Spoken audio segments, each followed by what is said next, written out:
नमस्कार दोस्तों, मैं सुरेश धाबाई जो आज पढ़ाऊँगा आपको चंद्रगुप्त मौर्य और उसके शासन परवर्ती शासकों के बारे में बताऊंगा। तो मौर्य वंश की जो स्थापना करने वाला था वो चंद्रगुप्त मौर्य था, जिसका शासन काल जो आता है चंद्रगुप्त मौर्य का 323 ईसा पूर्व से लेकर के और 298 ईसा पूर्व तक का जो काल आता है वो चंद्रगुप्त मौर्य का आता है। इस वंश में जो सबसे शक्तिशाली शासक माना गया है वो अशोक को माना गया है, लेकिन पहला जो शासक जिसने स्थापना की थी वो था चंद्रगुप्त मौर्य।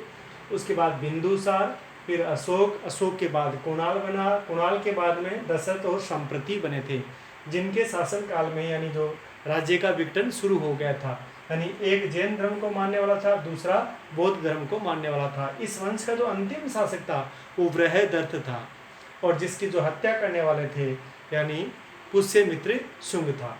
लेकिन हम जो चर्चा करेंगे चंद्रगुप्त मौर्य की।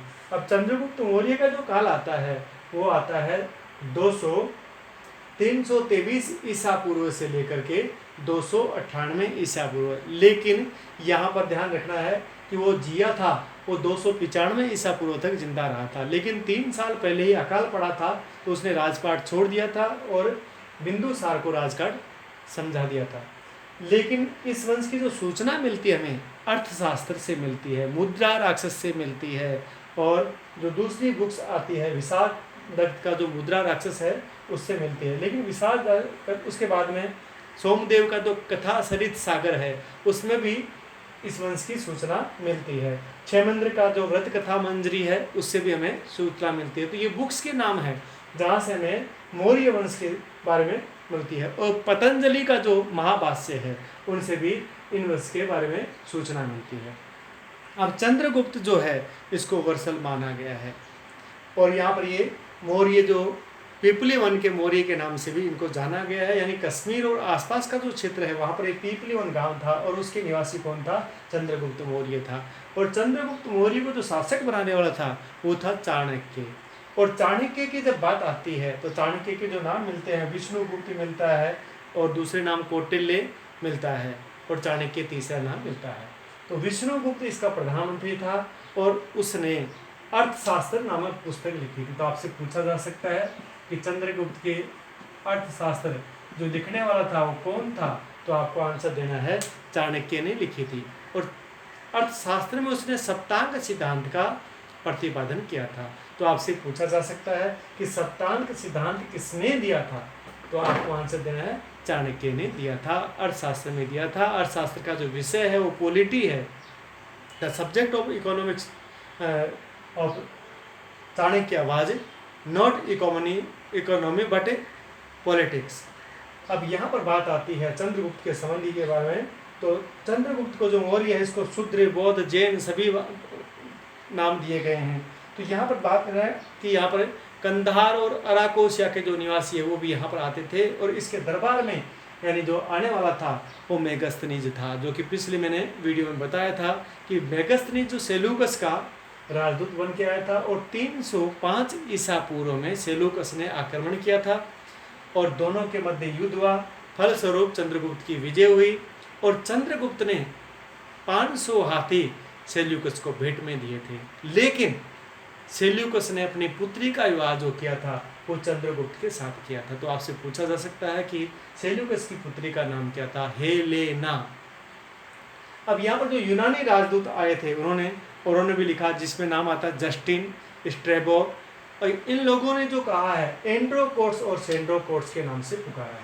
तो आपसे पूछा जा सकता है एंड्रोकोर्स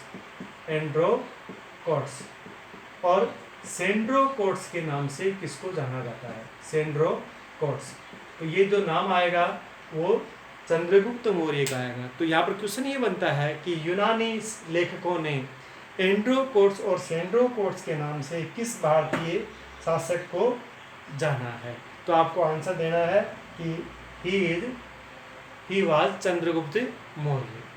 अब चंद्रगुप्त मौर्य के जो शासनकाल की बात आती है तो यहाँ पर देखो चंद्रगुप्त मौर्य है उसने दक्षिण पर भी विजय प्राप्त की थी, और दक्षिण पर विजय प्राप्त की थी तो वहाँ के जो ऐनानूर और मुर्नानूर अशोक के विलोक में मिलती है इसकी सूचना।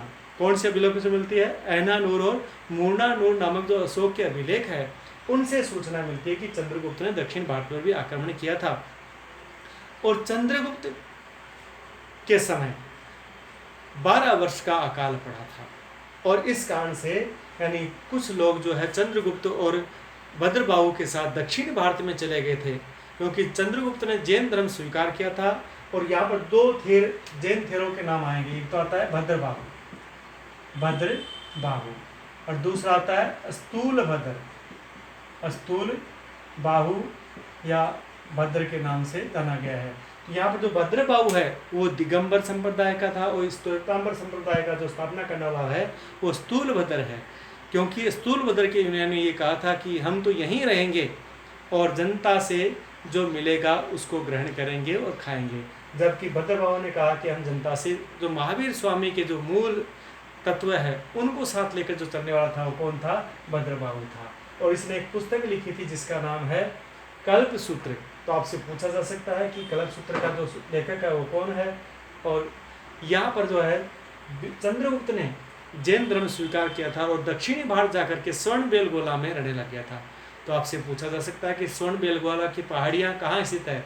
कर्नाटक में स्थित है, जिसको चंद्रगिरी पहाड़ के नाम से भी जाना गया है। और यहाँ पर गोमतेश्वर की कांसे की मूर्ति बनी हुई है। तो आपसे पूछा जा सकता है कि गोमतेश्वर की कांसे की मूर्ति कहाँ स्थित है? तो आपको आंसर देना है कि चंद्रगिरी पहाड़ी जो कि कर्नाटक में स्थित है और स्वर्णबेलगोला के नाम से भी इसको जाना गया है। तो 298 ईसा ईस्वी में इन्होंने फिर क्या किया है, यानी वहाँ रहते रहते इन्होंने और अपनी ई लीला समाप्त कर ली थी, जो कि सलेखन की क्रिया कहलाती है। यानी जो योग क्रिया से इन्होंने अपना जीवन समाप्त किया था। इसी कारण से इनकी जो जीवन लीला है उनको छोड़ने की जो क्रिया है वो क्या कहलाई? सलेखन क्रिया कहलाई है। अब इसके बाद में जो नाम आता है वो बिंदुसार का नाम आता है। तो इस वंश का जो दूसरा शासक था वो है बिंदुसार, जिसका शासनकाल 298 ईसा पूर्व से लेकर के 273 ईसा पूर्व तक का काल आता है। तो आपसे पूछा जा सकता है कि बिंदुसार का जो काल है वो कब से कब तक था? 298 टू 273 AD। और यहाँ पर बिंदुसार की जब बात आती है तो देखो इनकी जो माता का देहांत है इनके जन्म से पूर्व ही हो गया था और इनको शल्य क्रिया के द्वारा यानी इनकी माँ के गर्भ से निकाला गया था और ये पहला सिजेरियन बालक भी माना जाता है।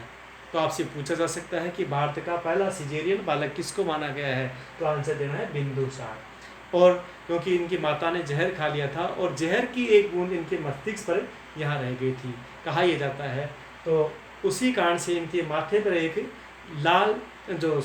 ब्लैक डॉट बन गया था और ब्लैक डॉट होने के कारण इनको नाम जो दिया गया है बिंदुसार नाम दिया गया है, जो कि 298 से लेकर के 273 ईसा पूर्व तक ये शासक रहे थे। अब जैन ग्रंथों की जब नाम आती है तो इनको अमित्रघट भी कहा गया है। तो अमित्रघट जो है संस्कृत में कहा गया है यानी शत्रुओं का नाश करने वाला। तो आप पूछा जा सकता है कि अमित्रघट के नाम से किस को जाना गया है? तो आपको आंसर देना है बिंदुसार को अमित्रघट के नाम से भी जाना गया है। और यूनानी जो लेखक है इन्होंने इनको जो अमित्रोचेटस कहा गया है, क्या कहा है? अमित्रोचेटस कहा है यूनानी लेखकों ने। तो आपसे पूछा जा सकता है कि यहाँ पर देखो मदरसार और जैन ग्रंथों में इनको सियसेन भी कहा गया है। तो आपसे सियसेन की जब नाम आता है तो किसको कहा गया है? बिंदुसार को कहा गया। तो कई नाम आए हैं, अमित्रघट, अमित्रोचेटस और सियसेन, ये जो नाम आते हैं किसके आते हैं? बिंदुसार के आते हैं। और कुछ जो विदेशी जो लेखक भी आए जिनमें नाम आता है डायमैकस और डायनोसिसस, तो इन्होंने भी ये कहा है कि ये इनके दरबार में आए थे। यानी जो डायमैकस और डायनोसिसस दोनों इसके दरबार में आए थे, बिंदुसार के दरबार में। और बिंदुसार के जो अच्छे दोस्त थे वो सीरिया के शासक थे और सीरिया के शासक को उन्होंने पत्र लिखा था जिसका नाम था एंटीओकस। अब एंटीओकस जो प्रथम है उनको इन्होंने एक लेटर लिखा था और उन्होंने 3 चीज़ों की डिमांड की थी। ये 3 चीज़ कौन कौन सी थी? देखो, पहला है सूखा अंजीर, दूसरा शराब, दूसरा आता है शराब। यानी जो सीरिया की जो अंगूर की जो शराब थी वो बहुत ही फेमस थी उस समय। उसके बाद तीसरा जो नाम आता है सोफिस्ट, दार्शनिक, सोफिस्ट। तो यहाँ पर सीरिया के जो शासक था एंटिओकस, उसने 2 चीज़ भेजने के लिए तो यस कर दिया, लेकिन तीसरी चीज़ भेजने से इनकार कर दिया था कि हमारे यहाँ पर किसी मानव को नहीं भेजा जा सकता। यानी 2 चीज़ जो है वो तो भेजी जा सकती है, लेकिन मानव को हम नहीं भेजेंगे, दार्शनिक को हम नहीं भेजेंगे। इस प्रकार से दार्शनिक नहीं भेजा गया। इसका मतलब यह है कि सीरिया के लोग उस समय बहुत ही इंटेलिजेंट थे। तो ऐसी बात आती है। तो यहाँ पर आपसे पूछा जा सकता है कि उस समय सीरिया का शासक कौन था, तो आपको आंसर देना है कि सीरिया का शासक एंटिओकस प्रथम था। क्या कंफर्म हो गया? अब यहाँ पर देखो, मीठी मदिरा उसने भेज दी थी और सूखी अंजीर भी भेज दी थी, लेकिन दार्शनिक भेजने से यानी विक्रय करने से इनकार उन्होंने कर दिया था। और बिंदुसार के समय द्वितीय विधान कहता है कि बिंदुसार के समय तक्षशिला जो विश्व है वहाँ पर विद्रोह हुआ था। तो तक्षशिला का जो विद्रोह हुआ था वो किसके समय हुआ था? बिंदुसार के समय हुआ था। और बिंदुसार ने इस विद्रोह को दबाने के लिए पहले अपने बड़े पुत्र शशांक को भेजा था, सुसीम को भेजा था, और सुसीम उसको दबा नहीं सका था। उसके बाद दोबारा से अशोक को भेजा गया था, और अशोक ने वहाँ के जो प्रशासक है उनसे बातचीत की, जनता से बातचीत की, और फलस्वरूप उसको सफलता भी मिली थी। और जनता भी यही चाहती थी, जनता ये कहती थी कि हमें राजा से कोई विद्रोह नहीं है, हमें तो यहाँ के जो प्रशासक है उनसे विद्रोह है, विरोध है। तो इस प्रकार से अशोक ने वहाँ की जनता को शांत किया था, तक्षशिला की जनता को शांत किया था। और इसी कारण से बिंदुसार ने तक्षशिला की विजय के उपलक्ष्य में अशोक को उज्जैनी का उपराजा बनाया था। तो आपसे पूछा जा सकता है कि अशोक को उज्जैनी का राजा किसने बनाया था? बिंदुसार ने बनाया था। किस उपलक्ष्य में बनाया? तक्षशिला की विजय के उपलक्ष्य में बनाया था। अब यहाँ पर बात आती है, और बिंदुसार ने आजीवक धर्म स्वीकार किया था, क्योंकि देखो पहला जो व्यक्ति था उसने जैन धर्म स्वीकार किया था, चंद्रगुप्त ने। दूसरा नाम आता है बिंदुसार, बिंदुसार ने आजीवक धर्म स्वीकार किया था। और आजीवक धर्म की जो शुरुआत करने वाला था वो मखली गोसाल था। क्या नाम था उसका? मखली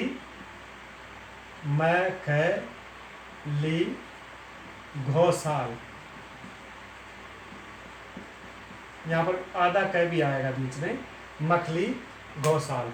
तो मखली घोसाल ने जो आजीवक धर्म शुरू किया था, लेकिन इसकी डेथ के साथ ही ये धर्म भी विलुप्त हो गया था। यानी बौद्ध धर्म और जैन धर्म तो चलते रहे थे, लेकिन मखली घोसाल का धर्म इतना ज़्यादा नहीं चला था। अब इसने ये धर्म तो स्वीकार कर लिया था, इसकी जो सूचना मिलती है ये भी दिव्य वदान से मिलती है। देखो यहाँ पर बौद्ध धर्म के जो कई ग्रंथ आते हैं, जिनमें नाम आता है दीप वंश और महावंश, और दिव्य वदान जो है इंडिया में लिखा गया था, और इससे भी इनकी सूचना मिलती है कि इसने आजीवक धर्म स्वीकार किया था। और यहाँ पर एक इनके दरबार में कई आजीवक, जो एक आजीवक ज्योतिषी रहता था, और उस ज्योतिषी ने पहले ही बता दिया था कि अशोक जो है आगे चल करके शासक बनेगा। तो अब आगे बढ़ेंगे। देखो यहाँ पर हमने चर्चा की है बिंदुसार की, और बिंदुसार की जब मृत्यु हुई 273 ईसा पूर्व में, उनके 100 पुत्र थे बिंदुसार के। जैसे महाभारत के 100 पुत्र थे, ऐसे ही इनके भी 100 पुत्र थे, और इनमें आपस में गृह युद्ध छिड़ गया था। और गृह युद्ध जो चला है लगभग 4 साल तक चला है। और इस गृह युद्ध के बाद में देखो अशोक ने चंडा अशोक, उसके बाद जो चंडा अशोक के नाम से उसने प्रसिद्धि प्राप्त की थी, उसके बाद कामा अशोक के नाम से प्रसिद्ध हुआ था, और वही अशोक आगे चल करके 273 ईसा पूर्व में शासक बना था। तो हमने जो अभी तक चर्चा की है 2 मौर्य शासकों की चर्चा की है। आगे वाला जो आता है अशोक का आता है, लेकिन यहाँ पर थोड़ा सा हमें ध्यान रखना है कि अशोक का जो शासनकाल है वो बहुत ही लंबा है। तो कल हम जो अगले वीडियो में चर्चा करेंगे वो अशोक की करेंगे। और तब तक आप जैसे इस चैनल को आप सब्सक्राइब जरूर करना, क्योंकि इस चैनल को सब्सक्राइब करोगे तो आगे आपको जो क्वांटिटी है क्वालिटी है वो अच्छी मिलती रहेगी। और क्वालिटी अच्छी तभी मिलेगी जब आप लोग मुझे थोड़ा मोटिवेशन दोगे, तो मैं भी आपको लगातार क्लिप्स देता रहूँगा, अन्यथा मैं भी क्यों दूँगा। जय हिंद, जय भारत।